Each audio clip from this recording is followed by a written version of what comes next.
તમારું નામ શું છે? મારું નામ બિપિનભાઈ. બિપિનભાઈ, આખું નામ બોલો. બિપિનભાઈ કાબાભાઈ ગેલાણી, અને તમારું ગામ? રાજકોટ. રાજકોટ. અચ્છા. હવે તમને બિપિનભાઈ શું તકલીફ હતી? મને આ જે વર્ષ દિવસ પેલા કેન્સરની તકલીફ આવેલી, હા, મેં દેશી દવામાં પેલા વાગલધરા ગયા, બરાબર 11 દિવસ ત્યાં રોકાણો. બરાબર પછી સિંધવાડા દેશી દવા લીધી, બરાબર. પછી અમદાવાદ સિવિલમાં બતાવ્યું, હા હા હિમાલયા હોસ્પિટલમાં વડોદરા 2 ડોઝ લીધા. હા હા. પછી ત્યાં બધીથી બંધ કરીને પછી અહીંયા કિરણમાં આવ્યો. ત્યાં હાવ તો ના પાડી દીધેલી કે કાંઈનું કાંઈ થાય નહીં.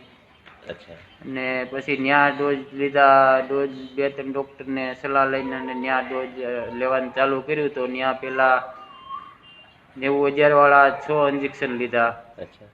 અને 11 ડોઝ લીધા 75,000 વાળા. બરાબર. એટલે ટોટલી તમે 17 ડોઝ લીધા? હા, 17 ડોઝ લીધા. કિરણ હોસ્પિટલ? હા, કિરણ હોસ્પિટલ. પછી ડોક્ટરે તમને શું કીધું? પછી ડૉક્ટરે તો ના જ પાડેલી સાવ. ને પછી તો આપણે આ તો વર્ષ દિવસ તો આ પાણી ચાલુ છે, એટલે પાણીમાં અમને થોડુંક સારું દેખાય છે. એટલે થોડુંક સારું દેખાય છે કે પછી તમને? ના ના, અત્યારે એમ પેલા કરતા તો પાણીમાં જ સારું દેખાય છે. ડોઝ નું તો એ બધાય તો ના જ પડેલી છે આપણને. એટલે આટલા ડોઝ લીધા પછી પણ તમને શું પરિસ્થિતિ હતી તમારી? પરિસ્થિતિ તો હાવ બેકાર જ હતી. અને ડોક્ટરે લાસ્ટ તમને શું કીધેલું? લાસ્ટ તો ના જ પાડેલી હાવ કે હવે આનો કોઈ ઈલાજ જ નથી. આનો કોઈ ઈલાજ જ નથી. અને ત્યાર પછી તમે આ જે પાણી ચાલુ કર્યું, એ કયું પાણી તમે ચાલુ કર્યું?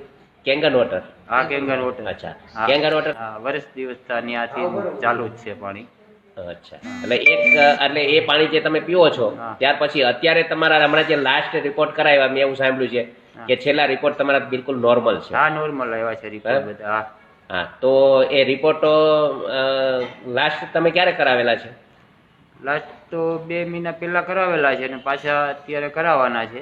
અત્યારે કરાવવાના છે? આવતીકાલે? બરાબર, આવતીકાલે. હા, તો બરાબર. તો આગળ જે રિપોર્ટ કરાવ્યા તે પણ નોર્મલ છે, છતાંય પણ તમને અત્યારે હજી કઈ ડાઉટ કે કઈ હવે પછી તકલીફ છે નહીં ને? એ જોવા માટેથી તમે છેલ્લા રિપોર્ટ કરાવ્યા? ઓકે. તો તમને એવું લાગે છે કે ખરેખર આ પાણી પીવાથી કેન્સર જેવા રોગો શરીરમાંથી નષ્ટ થઈ શકે? હા, મટી જાય છે. હા, 100% મટી. તો હવે લોકોને તમે શું સજેશન આના વિશે કરવા માંગો છો? લોકોને તો કહેવા માંગુ જ છું કે આ વોટર ફિલ્ટર મૂકવાની જરૂર જ છે. ફિલ્ટર મશીન મૂકવાની જરૂર છે, બરાબર. પરિસ્થિતિ ન હોય તો ગમે ત્યાંથી પણ પાણી લાવીને પણ કેન્સર સુધીના રોગો આનાથી ક્લિયર થઈ શકે છે, બરાબર. ઓકે બિપિનભાઈ, થેન્ક યુ.